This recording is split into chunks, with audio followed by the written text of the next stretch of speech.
pop-up video. Pop into pop-up video. Hi, welcome to Reconciliation Pop-Ups with Janet and Jess. I'm Janet. I'm Jess. Hi, Jess. Hey. Welcome back, everyone, to number 3 of a series of 4 of Reconciliation Pop-Ups, brought to you by our lovely organizations of Alberta Recreation and Parks Association and Trellis. So, we have been, if you've been with us for the past few pop-ups, we are now pop-up number 3. Let's start with awareness. And if you're just joining us for pop-up number 3, the first 2 do cover issues like policy and Indian residential school, land acknowledgement, and smudge. So that's kind of a quick recap, but let's talk about awareness. So what should I be doing? What should I be reading? How do I do this work? How do I become an ally? How do I even get involved? What does it all mean? And so these are questions that I get a lot at my organization. I know that Jess gets it a lot. The questions about how to be involved and what are steps, because sometimes people just don't know where to start. So we're going to start with some basic things that people should be doing. So I'm going to continue on to this one. And I'm going to turn this one over to you, Jess, because this is a very important day and a very important event. So you could kick it off. Yeah. So one of the things that you can start with is awareness of National Indigenous History Month, which is June, and National Indigenous Peoples Day, which is June 21st. Down here in Calgary, we have Indigenous Awareness Week, and throughout Calgary, you can find things happening all week long that celebrate our history, honor the history, the heritage, and the sheer diversity within our cultures. And so it's a great way that if you don't know where to start, is just knowing what's going on, seeing what's happening in your community on those days. So really taking that time to honor Indigenous people and what has happened in our country. So like I said, we commemorate and honor what's occurred. We bring awareness to our history. We celebrate the diverse and unique Indigenous cultures within Canada on this day, as well as throughout the whole month, depending on who you're hanging out with. You can go ahead. So, Jess, is it okay if I'm a non-Indigenous organization to host an event? 100. Well, yes and no. So if you're going to host an event, I feel like you need to first know the history of Indigenous people. So if you know just like Indigenous people exist, educate yourself first. Learn about the history by reading the TRC, which is a great place to start, by meeting with community, maybe going to different free events that might be going on, or paid events if you want to support the individuals doing that. Finding some different books. There's a book called 21 Things You Didn't Know About the Indian Act, which kind of Cole's Notes version of the Indian Act, because that's quite a thick document and quite archaic and hard to stay following along to. So once you're in a spot where you have some awareness, then I would say go ahead and support an event and see who needs support. For example, recently, actually it would be 2 days ago for us, Trellis hosted a 3-day Orange Shirt event. It was led by Indigenous people for the community, both the community of Trellis and the larger Calgary community, and anyone who tuned in. And we had companies such as TC Energy and FMAV who sponsored those events to show support. They also did their own internal events. So they had elders come in, talk about their stories. With that being said, you also have to respect the elder's story and how that re-traumatizes them. And so it's first building those relationships and understanding the history so that you can run an awareness event or a celebratory event respectfully. I wouldn't say that you would just go ahead and run your own round dance if you don't know what you're doing. Making sure that you are reaching out to the community near you that can support you in a good way. And people like myself and Janet, who kind of are the supports between our elders and our community and the larger non-Indigenous community, can really guide you in that work. And so it's finding those people in your community, wherever you reside, that are kind of the helpers, is, I think, a good term for us. We don't have near the teachings that our beautiful elders have, but we are well versed in protocol and understanding how to approach community. And so lean into those supports so that you can then go forward in a good way. Don't rely on Indigenous people to do the work for you. It's really important to stress that this is hard work for us to talk about our history, to talk about what's happened to our ancestors. Many Indigenous people, it's their own cookums who went through residential schools, who lost culture, who maybe still don't have their culture. And maybe that Indigenous person that you're seeking support from might not even have an awareness of their own culture because of colonization. So those are all some factors that you really need to be mindful of when you start looking at doing this work. But that doesn't mean to be fearful. That means to be brave, humble, and honor that how you're approaching is in an authentic way, and you'll be met with open arms to do this work well. So start in relationships, start in education, and the rest will fall into place. So, and I think part of this piece is about awareness. So it's a lot about educating yourself. And I find my own experiences with Indigenous communities it's immersive or experiential. So you go and check out a round dance. You go and see what a powwow looks like. It's a virtual world now because of COVID-19, but there's many online events that you can join, live stream and all those kind of things. So part of this point is these things are here, especially in June. It's a hotbed of activity.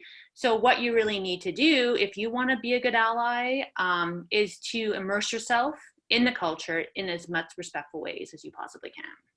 So I think those are really good points to that, Jess. On the note, so I'm going to talk about Orange Shirt Day on September 30th. So Jess spoke about the event that she had the other day, which was very beautifully done. So Orange Shirt Day, and so I'm wearing my orange shirt in case people were wondering why I'm sporting this lovely shirt. Here is a picture of ARPA. So it is a weird virtual world. So we came together to wear our orange shirts in support of this day. You might have seen small children walking down the street. I know I did. Our staff was actually just talking today about kids in the playground, people's grandparents. So a lot of people had their orange shirts on today. So you might ask, why? And so there is a story, I won't go into the whole story, but it is about a young girl named Phyllis Webstad from Williams Lake, BC, how she went to residential school many years ago. I'm not sure the exact date, but do you know the date, Jess? No. No. So it was, I would say, definitely 30, 40 years ago. So when Canada was well entrenched in the residential school system, and her community, her parents got together. She bought a brand new shirt, a new outfit, as many of our kids do when we go to school for the first day. And instead of being celebrated for that, her shirt and her clothes were stripped away from her. Her shirt was taken away. She was made to feel ashamed about who she was, and she never saw her shirt again. And so this story has become very much a metaphor about residential school and how their actions have done much harm, intergenerational harm. So not just to those people, but to kids, to cookums, to grandmothers, to this day. And how on the 30th, we wear our shirts as a nation to recognize that trauma that happened. And not to recognize the trauma so much as to understand the need to honor the healing journey of the families that are moving past, not past, because I don't think you could ever move past that trauma, who are now on their healing journey as a community and as families because of that trauma that was, as we saw, a policy that our government did implement. So I think it is a commitment, as it says on the slide, to the ongoing process of reconciliation. And it's a very important day to recognize that. And I think one of the stories I heard was one of our staff members said that their daughter came in and told her the whole story of why she's wearing her orange shirt that day. And so, you know, we hear that it could be that generation, the young ones now, that 7th generation mentality who will be moving things forward for us in a good way. So anything you want to add to that, Jess? Yeah, I think it's important to note that it's not just about wearing that shirt, but also taking time on that day. No different than we honor our veterans, than we honor people who have passed away in 9/11, and all of these major events in history, whether near history or very distant history. What happened? I can't stress enough the educational component to that, of what occurred. Don't wear your shirt. Don't attend just, you know, a 30-minute session over your lunch hour. Take time to understand if it's important to you, if community is important to you. Those are the aspects that I can stress, is that it's more than just the shirt. The shirt is the symbolism of colonization and loss of culture, but there's far more to it than that. Agreed. And I think too, if we look at residential school and the whole idea of colonization, the last school ended, like I said, in 1996, but the colonization practices started, first contact, but 1800s, so when the Indian Act was in place. So this is not a one-step process getting here, and it won't be a one-step process getting back. It's one of those complex challenges that our society faces, and it'll take all of us together as a united front to move forward in a good way. And that's what reconciliation means. But then even our elders are saying they don't even understand what reconciliation means, but that's kind of one of those steps. And we have to come out of colonization first and foremost before we can get to those components too, because when we look at current issues, we are still very much colonized on reserve. When you look at the Indian Act, which still exists and still is implemented in policy, land claims, land issues, governance issues on reserve, water crisis, those are all things that speak to the sheer, I guess we're still living in a very backwards place if you're an Indigenous person within Canada. And those are extremely important components to understand, that it's more than just what happened in the past. These are issues that we are facing now. Missing and murdered Indigenous women, suicide rates, mental health, addiction, those are all part of this bigger problem that are almost like the side effects to the deeper issues that we're talking about. And so on that note, you know, when we talk about what do I do, how do I learn these things, how do I learn more, one point I want to put out there, although many other people smarter than me have said this, it's not up to our Indigenous friends. If we are actually creating this deep sense of this deep friendship that I talk about, it's not up for our Indigenous friends and colleagues and whoever to educate those who are non-Indigenous about colonization and residential school and these big things. And partly we find that there is worker burnout. Like often there are many champions like Jess who are going out there to help. And there is that case, as she spoke in a few pop-ups before, is that there is that chance to re-traumatize those who you're looking to seek advice from.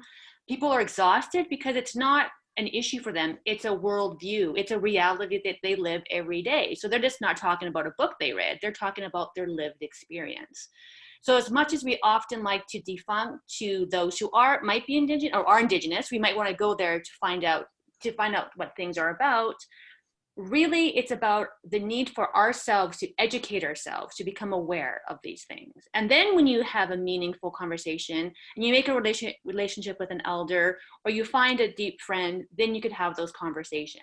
So I just really want to stress that we do not, as oppressors in a system, look to those who we've oppressed to educate ourselves about our bad habits or our behaviors. So I just wanted to point that out, because there are many ways to educate yourselves. Like ARPA has this new webpage. We have resources. There's videos on what, like with Dr. Reg Crochew and his wife Rose Crochew, about what is a smudge, why do we do that. There's documents, all the documents you saw in our policy pop-up in number 2, links are there. There are many ways you could go educate yourself. And then when you have a chance to have that meaningful conversation with a friend who happens to be Indigenous, then you can move forward in a good way. So I think that's just kind of advice that I find it's very helpful, but it's also heart work, it's soul work. So just to be aware of those that you're talking to. So anything you want to add to that, Jess?